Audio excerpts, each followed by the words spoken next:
Mi nombre es Olugo Leonardo Alí, soy presidente de ARRAU, Agrupación Social y Cultural Africanista y Umbandista. Y tengo el honor de llevar esta dirección después del fallecimiento de nuestro líder y fundador, el Pai Santiago Ayew, a quien pedimos siempre su evolución. Nuestra institución comenzó su labor social en 1992 y fue formalmente constituida en 1999, con el propósito de promover y dar a conocer la cultura afro-umbandista en Argentina. ARRAU nació con la intención de agrupar a diversos líderes afrorreligiosos para trabajar unidos por la inclusión y el respeto hacia nuestras creencias. Uno de los aspectos más relevantes de nuestro trabajo institucional ha sido la promoción del diálogo interreligioso como un instrumento que nos permitió tener voz y una herramienta clave para la paz. Este camino lo recorremos por 14 años. Participamos en mesas interreligiosas organizadas por distintas direcciones de culto del país y también cabe destacar que somos miembros activos de 2 mesas interreligiosas autoconvocadas desde su fundación, como lo es MEIRA, Mesa de Encuentro Interreligioso de la República Argentina, la cual recorre nada más ni nada menos que 9 años. Dios permita ya que el año que viene estemos festejando con muchos de los amigos que están presentes en este día. También somos parte de la Mesa Interreligiosa de La Plata, del Centro Capital Bonaerense, que lleva 6 años también de actividades ininterrumpidas. Quiero decirles que parte de mi exposición aborda temas profundamente sensibles como la discriminación, la xenofobia y la intolerancia religiosa. Sin embargo, queremos dejar claro que no llegamos aquí con la intención de ocupar un espacio que no hayamos ganado por mérito, ni buscamos leyes especiales que nos otorguen privilegios. Hemos venido a compartir nuestro sentir, a mostrar quiénes somos y a visibilizar nuestras problemáticas como parte de la diversidad religiosa que enriquece a nuestro país. Les hablaré desde mi experiencia, desde lo que siento y reflexiono sobre la discriminación y el destrato. A través de esta exposición, mi intención no es solamente que escuchen, sino que nos recuerden, porque no podemos ignorar que la igualdad no es solo un ideal, es un derecho. Respetar la dignidad humana no es negociable. No nos conformemos con ser observadores pasivos. Cada uno de nosotros tiene la capacidad de transformar su entorno, de defender lo justo y en cualquier lugar darle voz a quienes que no la tienen. Buscamos ser reconocidos con igualdad y equidad, sin pretender ventajas ni priorizar nuestra lucha sobre la de otras comunidades religiosas, muchas de las cuales también enfrentan discriminación y destrato debido a su fe. Entendemos que nuestra diversidad religiosa representa un desafío y una oportunidad para fortalecer vínculos y contribuir al diálogo interreligioso como una herramienta clave para construir una sociedad más inclusiva, respetuosa y justa. Recordemos que desde los inicios de la humanidad, las religiones o prácticas espirituales cumplen funciones formadoras e integradoras en la vida de los seres humanos, otorgan una cosmovisión de la existencia del universo e influyen en los planos afectivos y emotivos de los seres que la integran. De este modo, el ser espiritual y religioso encuentra su intimidad en relación con Dios, le brinda seguridad y satisfacción, la cual se alimenta mediante rezos, rituales y actos de fe que lo ayudan a enfrentar sus obstáculos, frustraciones e incertidumbres durante toda su vida. Este proceso fortalece la voluntad y eleva su conciencia, mientras contribuye a su madurez, construye su identidad y la reafirma. En su vínculo con lo sagrado, la persona de fe se inserta en la sociedad ejerciendo una influencia determinante en su ética, normas y valores. Esta influencia puede manifestarse de manera tanto positiva como negativa. Por lo tanto, una práctica religiosa bien orientada puede sostener y enriquecer el orden social, promoviendo la moral y la estabilidad comunitaria. Sin embargo, también existe el riesgo de que ciertos enfoques o interpretaciones conduzcan a lo contrario, normalizando actitudes que desvirtúan los valores éticos y morales, generando conflictos y debilitando al tejido social. Nuestra religión afro-umbandista arribó a nuestro país en el año 1960, pero no podemos obviar a la amnesia histórica que ha marcado a la población africana esclavizada desde el siglo XVI, cuya presencia fue casi borrada y quitada de la historia hasta finales del siglo XIX. Este hecho resulta esencial para comprender el contexto que nos rodea. Es necesario reconocer que lamentablemente no contamos con una herencia religiosa directa de aquellos hombres africanos que llegaron a nuestro país, lo que hace aún más complejo el proceso de visibilización de nuestra afrorreligiosidad. Quiero contarle brevemente que nuestra creencia afirma la existencia de un Dios. Él es único y creador de todo lo existente, desde la inmensidad del cosmos hasta los detalles más sutiles de la vida. Creemos en los orishas como expresiones divinas que reflejan la voluntad de la presencia de Dios en cada espacio de la naturaleza.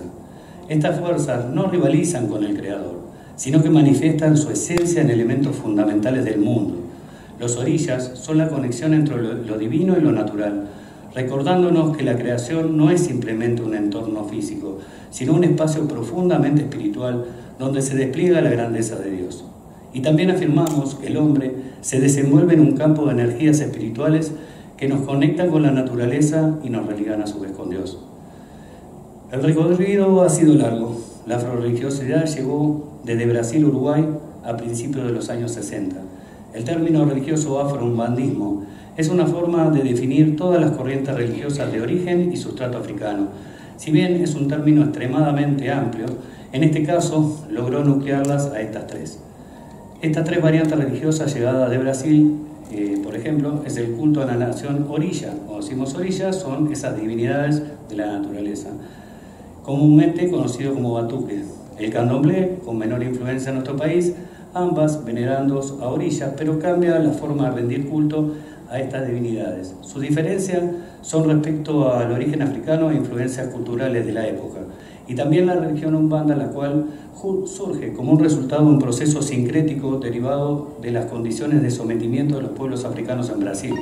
Este proceso tuvo como base las creencias espirituales, tanto ancestrales africanas y sus variantes, también el espiritismo kardecista, elementos de las religiones indígenas nativas, y del catolicismo, tras la imposición del bautismo durante las campañas evangelizadoras. Y también en estas últimas décadas han llegado otras corrientes religiosas de sustrato africano desde Cuba y también las oriundas de Nigeria, como la religión aborigen Yoruba, conocida como Ifá Orisha. Desde 1960 se dio comienzo con un proceso de readaptación en nuestro país. Este proceso no solo permitió preservar nuestras tradiciones, sino que también nos ha fortalecido como comunidad durante estos 64 años. Hoy podemos afirmar con orgullo que hemos consolidado nuestra identidad como comunidad afro-umbandista en Argentina, una identidad forjada con esfuerzo y resiliencia. Concebimos a la humanidad como una gran familia espiritual, donde todos los habitantes de la tierra somos hijos del mismo Dios. Un Dios que no crea divisiones, sino que nos abraza a todos por igual, y que cada acción dirigida al bien del otro es una manifestación de nuestra verdadera esencia divina. Creemos que la libertad de elección es un principio sagrado, que el ser humano tiene la capacidad de elegir una fe y vivirla de manera consciente. Esto refleja el respeto divino por el libre albedrío. En nuestra fe no buscamos imponer un único camino o una única verdad. Reconocemos la pluralidad de los caminos espirituales como parte del designio divino. Esta apertura es un acto de humildad y respeto hacia la diversidad humana, reflejando una visión de Dios que valora la libertad individual y la riqueza de la diversidad espiritual. Esta interrelación entre lo humano, lo divino y lo natural nos invita a reflexionar sobre el lugar que ocupamos en el mundo. Nos enseña que la espiritualidad no es estática, se nutre de la interacción con otras tradiciones, se adapta y a la vez enriquece las sociedades en las que se desarrolla. De este modo, no solo buscamos la paz y la armonía espiritual, sino también contribuir a un entendimiento más profundo entre las distintas cosmovisiones que habitan nuestro mundo. Reflexionando sobre superar la ignorancia y la discriminación, creemos que a lo largo de nuestras vidas hemos sido testigos y víctimas de experiencias que revelan una realidad profundamente marcada por la manipulación del lenguaje y la injusticia ante la ley. Este doble desafío ha contribuido a una constante lucha contra la ignorancia y la discriminación, elementos que siguen siendo barreras invisibles, pero poderosas, que nos dividen y nos hacen vulnerables. En la mayoría de los entornos sociales, e incluso de diálogo interreligioso, el simple hecho de llevar un atuendo tradicional o practicar ciertos rituales puede hacer que otros nos vean con desdén, como si nuestra forma de ser o de creer fuera una amenaza. Esto no ocurre porque se nos vea como iguales, sino porque nuestra diferencia se percibe como algo que debe ser evitado y a veces también ridiculizado. porque todo aquello que no se ajusta a la norma aceptada, pasamos de ser ciudadanos de primera a ser tratados como personas de segunda. Este rechazo no se limita a una simple diferencia de opiniones, sino que deshumaniza y coloca a las personas en el margen de la sociedad. La ignorancia alimenta el miedo a lo desconocido. Debemos entender que estas actitudes hacia lo diferente niega derechos, despoja a la persona de su dignidad como seres humanos. Esto reduce a una etiqueta, a una categoría que no refleja la esencia del ser. Lo más grave de todo es que esta exclusión perpetúa y fortalece la ignorancia. Al no comprender ni aceptar lo diferente, se pierde de vista la verdadera riqueza de los pueblos, que radica precisamente en sus diferencias. Entonces surge una pregunta fundamental: ¿por qué nos cuesta tanto aceptar al otro? ¿Qué nos impulsa a rechazar lo que no entendemos o compartimos? A lo largo de los siglos, el lenguaje ha sido uno de los instrumentos más eficaces de manipulación. La forma en que se define lo normal y lo anómalo nunca ha sido accidental. Las palabras elegidas están impregnadas de prejuicios transmitidos por generaciones. Esta estrategia de etiquetar y marginalizar ha sido clave para deslegitimar las religiones, como en nuestro caso, de origen africano o afro-umbandista, asociándolos con lo extraño, lo peligroso, lo demoníaco. Este uso de lenguajes no es inocente. Responde a un intento deliberado de establecer un control social que favorece a ciertos grupos a expensas de los otros. Nosotros somos testigos de cómo el lenguaje puede ser una herramienta tanto de inclusión como de exclusión. La palabra que usamos, ya sea en discursos religiosos, académicos o sociales, puede ser puentes que acercan a las personas o muros que las separan. Es inaceptable que en pleno siglo XXI algunos medios de comunicación persisten en utilizar un lenguaje sesgado para asociar nuestras creencias con la delincuencia, utilizando términos que todos seguramente habrán visto y que a lo largo del tiempo han formado en el imaginario social una falsa percepción de nuestra fe. Secta umbanda, ritos satánicos, templo del horror, rituales demoníacos, brujería, magia negra y linda maíz, dijera mi abuelo. Aunque con el paso de los años hemos avanzado contra estos prejuicios, estas estrategias comunicativas parecen seguir un ciclo cada tiempo, como si fueran las temporadas de una serie que cuando salió bien empiezan a inventar nuevos líderes, nuevos héroes, inclusive reviven a los anteriores. Y en este caso empiezan nuevamente a atacarnos con titulares que dicen: Pai Umbanda mató, Pai Umbanda robó, Grupo Umbanda vaya a saber qué está haciendo. Ha sido de tal magnitud el perjuicio causado a lo largo de la historia con nuestra creencia que decir en nuestro país soy umbandista es sinónimo de delincuencia, ignorancia y marginalidad. Aquí me detengo un poquitito, ¿puede ser? Disculpen, no puedo cumplir. Le pido que nos olvidamos un ratito de todo esto. Bueno, esa imagen no ayuda con la interactividad que vamos a tener. Pero bueno, lo voy a adelantar. En el común de la sociedad, cuando decimos, y quiero que sean sinceros todos, a ver qué les pasa, cuando decimos secta satánica, ¿en qué piensan? ¿Se dan cuenta? Eso no lo aprendieron en el colegio. Esa es la manipulación del lenguaje a través justamente de los medios de comunicación que lamentablemente terminan haciéndonos una vida imposible en nuestras familias.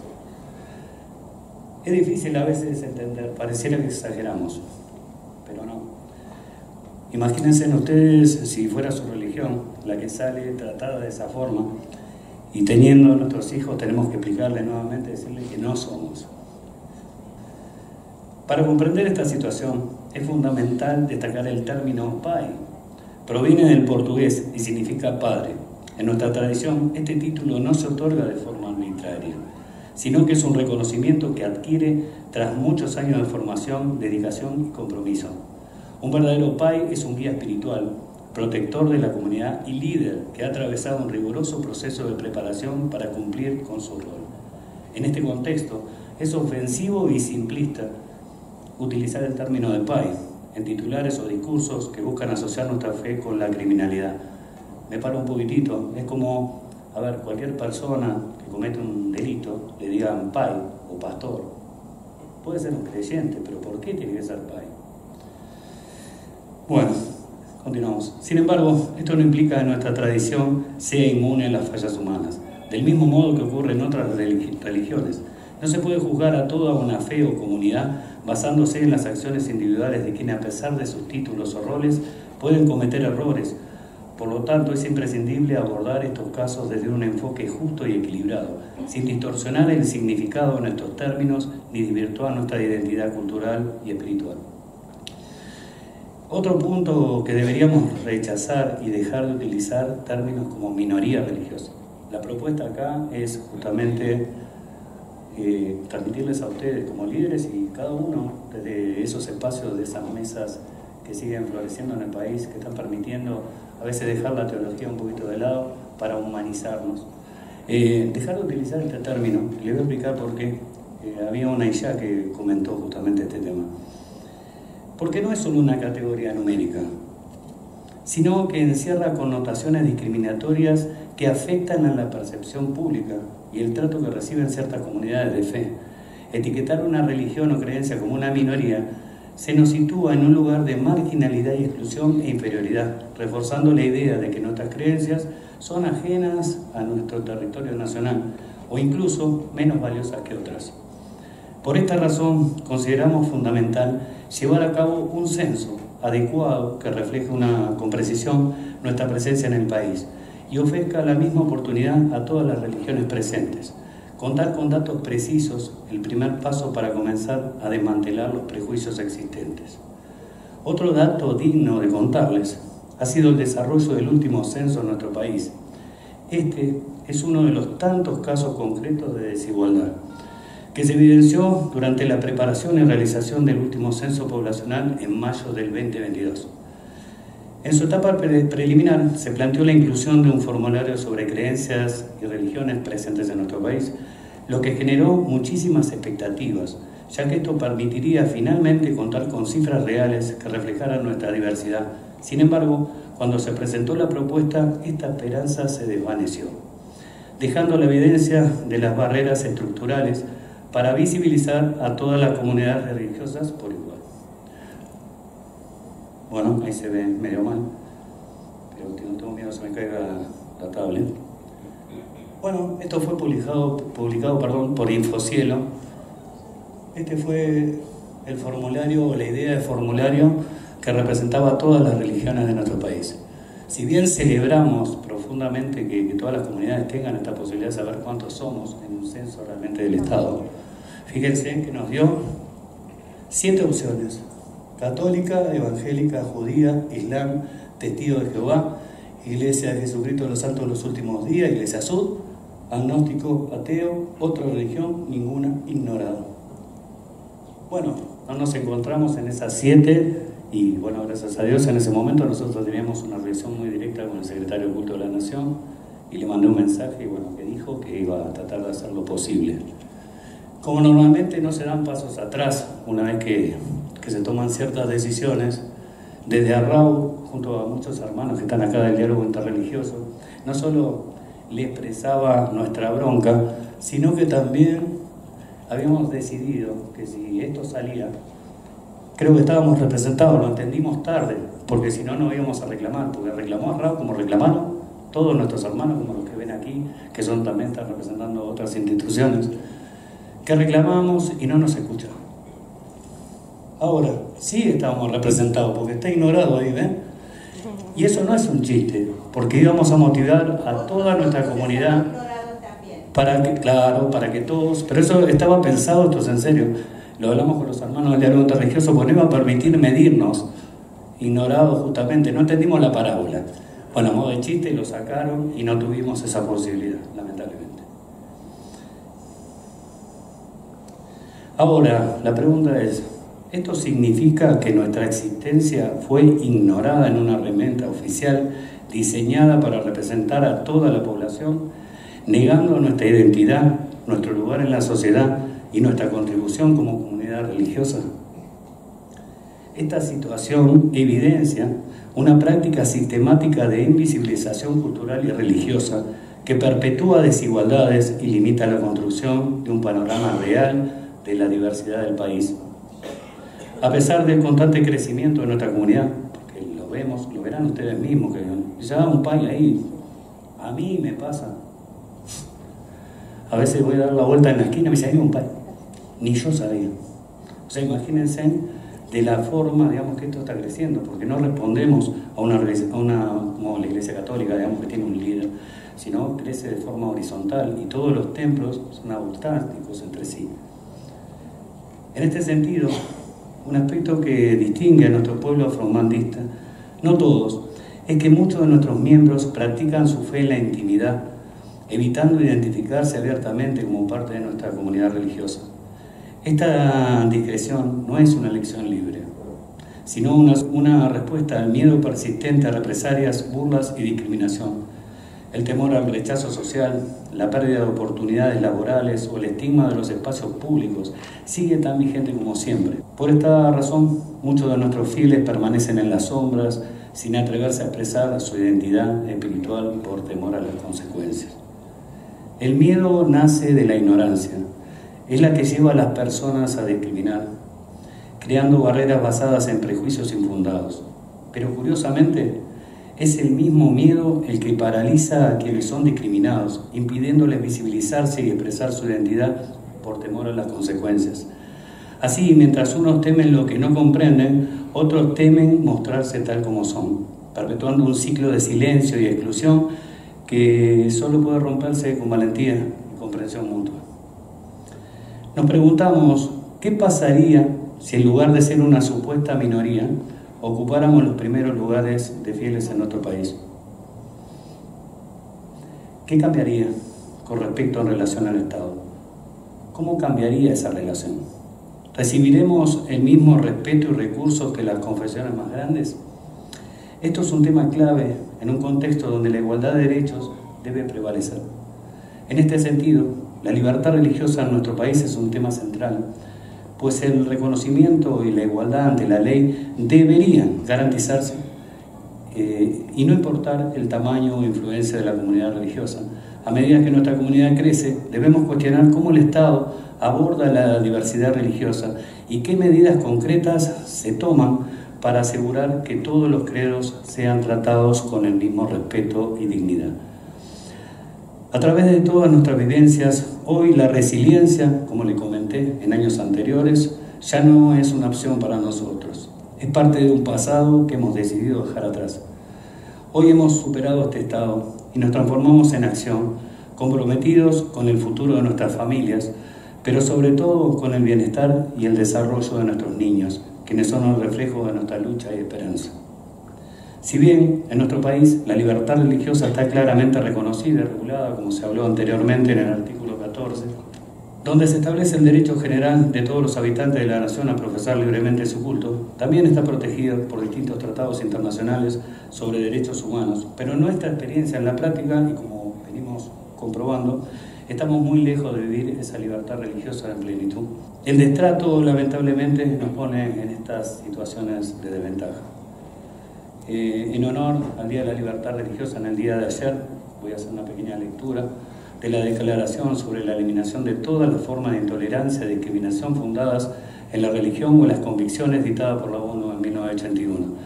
Dice el artículo 2, inciso 1, nadie será objeto de discriminación por motivos de religión o convicciones por parte de ningún Estado, institución o grupo de personas o particulares.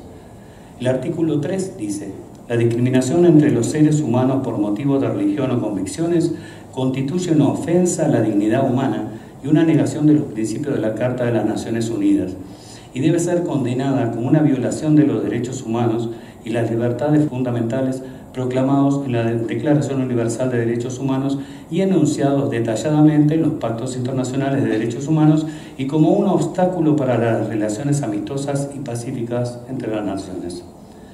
La comunidad de fe debe ser protagonistas en su defensa, fortaleciendo su acción colectiva para exigir al Estado y a las instituciones políticas públicas que erradiquen la discriminación religiosa. Lo decían los pastores. Están presentando cosas que ya son obvias, si bien tienen sustento en la ley.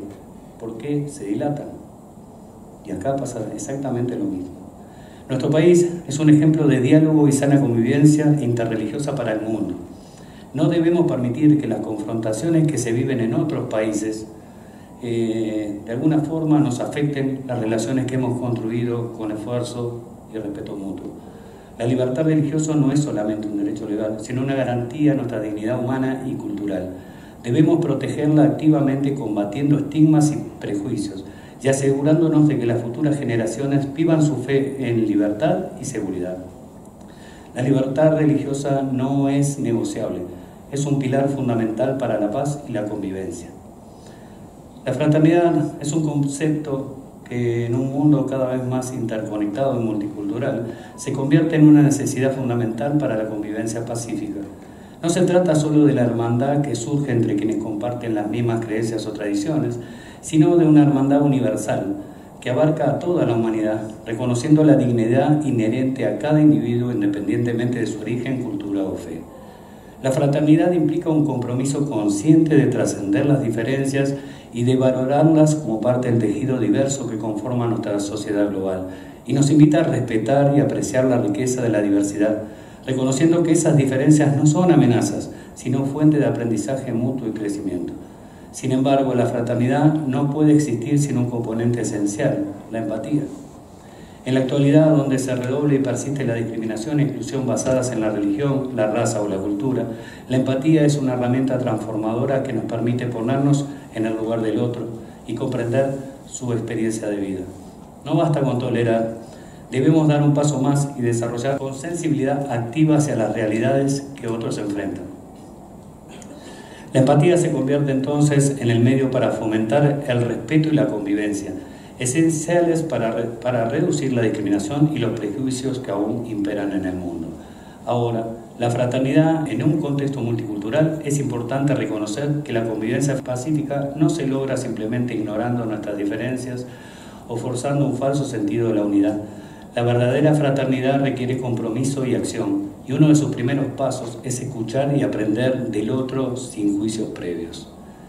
Es un desafío que nos invita a cuestionar nuestras propias creencias, abrirnos al diálogo, no ver al otro como un extraño, sino como un hermano o una hermana en la humanidad. Creo firmemente que el diálogo interreligioso es una bendición, es un camino, una herramienta transformadora hacia la paz y la fraternidad, con un motor que impulsa el entendimiento y la colaboración genuina entre líderes y comunidades. Este vínculo transforma el simple intercambio de ideas. Es un espacio de construcción conjunta donde las diferencias no separan, sino que enriquecen. El diálogo interreligioso, en su esencia, trasciende las simples reuniones para actividades comunes o caritativas. Su importancia radica en su capacidad de generar transformaciones profundas, tanto en las comunidades religiosas como en la sociedad en general. Desde sus inicios, el diálogo interreligioso ha buscado construir puentes entre tradiciones diversas, fomentando el respeto mutuo y el entendimiento más allá de las diferencias doctrinales. Un diálogo serio entre líderes religiosos no es meramente simbólico. Tiene el potencial de inspirar cambios significativos en las mentalidades y comportamientos de sus comunidades, promoviendo valores como la paz, la solidaridad y la justicia. En este contexto actual, el diálogo interreligioso se desarrolla en múltiples facetas, desde el ámbito académico y espiritual hasta el político y social. Sin embargo, este proceso requiere un manejo con cuidado para evitar que sea manipulado o desvirtuado por intereses externos o modas pasajeras. Lejos de ser una tendencia efímera, el diálogo interreligioso es una herramienta poderosa que puede transformar vidas, comunidades y en última instancia también a la humanidad. Su relevancia se destaca especialmente en un mundo marcado por conflictos y guerras que dividen, destruyen y traen muerte. En estos tiempos, el diálogo se convierte en un llamado urgente a la reconciliación y a la construcción de un futuro común basado en el respeto, la fraternidad y la paz. Muestra de este respeto al diálogo interreligioso, hoy decidí, en el día de hoy, hacer el cierre de esta presentación justamente tomando a una comunidad religiosa amiga que nos recibieron en su casa como parte de la familia. Para ello he decidido compartir con ustedes una pequeña fracción de un video de YouTube sobre una exposición que realizó el doctor Juan Martín Vives, que en paz descanse. titulada Libertad sin igualdad. Un hombre cuya misión religiosa y contribuciones a la libertad religiosa merecen profundamente ser honradas y siempre recordadas. Dar honor a quien honor merece es reconocer que las acciones de quienes traen paz y bondad a la tierra nos impulsan a ser mejores como individuos y como sociedad. En este contexto, mi reconocimiento también se extiende al doctor Adrián Maldonado, quien junto con el doctor Vives fundó el Centro de Estudios sobre Derechos y Religión, CEDIR, de la Universidad Adventista de La Plata, de la Iglesia Adventista del Séptimo Día. A diferencia de Juan, cuyo legado nos inspira desde otro plano, Adrián continúa trabajando incansablemente en esta misión, promoviendo la libertad religiosa y la igualdad de trato, fortaleciendo los valores que nos unen como humanidad. Su dedicación constante y la memoria del doctor Vives son un recordatorio que el compromiso por una sociedad más justa y fraterna no tiene fronteras ni límites en el tiempo. Hoy los invito a reflexionar y seguir el ejemplo de quienes han dejado y siguen dejando una huella positiva en el camino hacia la paz. El desafío está frente a nosotros. La pregunta es, ¿estamos dispuestos a aceptarlo? La respuesta define no solo nuestro presente, sino también el legado que dejaremos a las futuras generaciones. ¿Puede ir el video?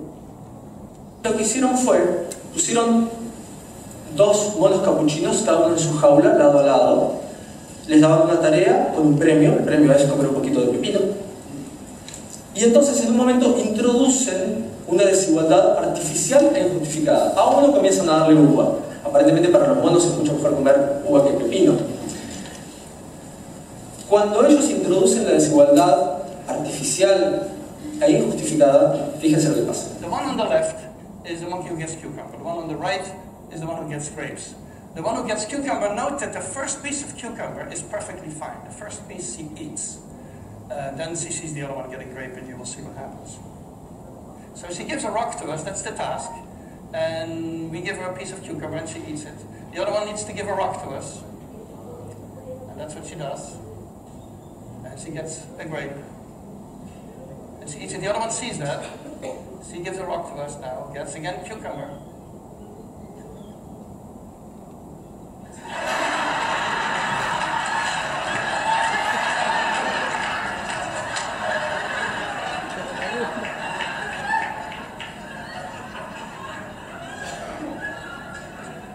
She tests a rock now against the wall. She needs to give it to us. And she gets cucumber again.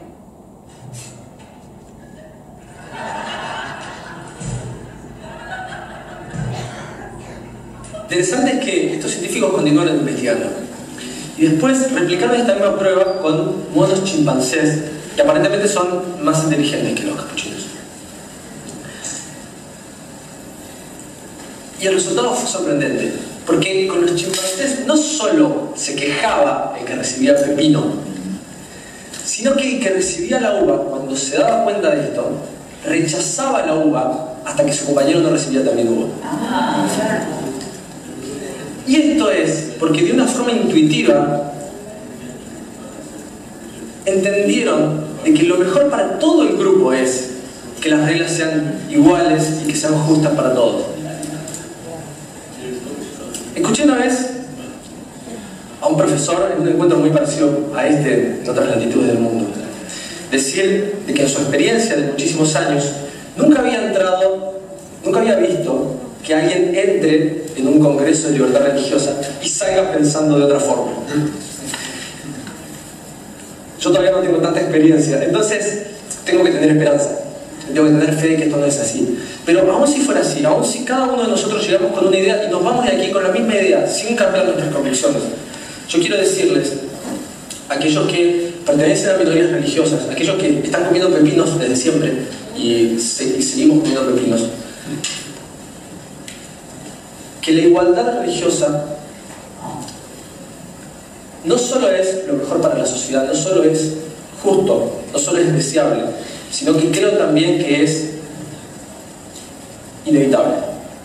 Creo que más tarde o más temprano todos vamos a llegar a la convicción de que lo mejor, lo justo, es que las reglas sean iguales para todos, que el Estado nos trate igual a todos, independientemente de nuestras convicciones.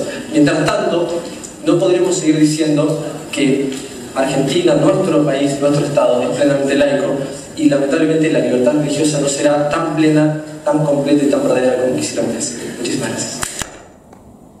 2016 y seguimos estando iguales. Muchísimas gracias.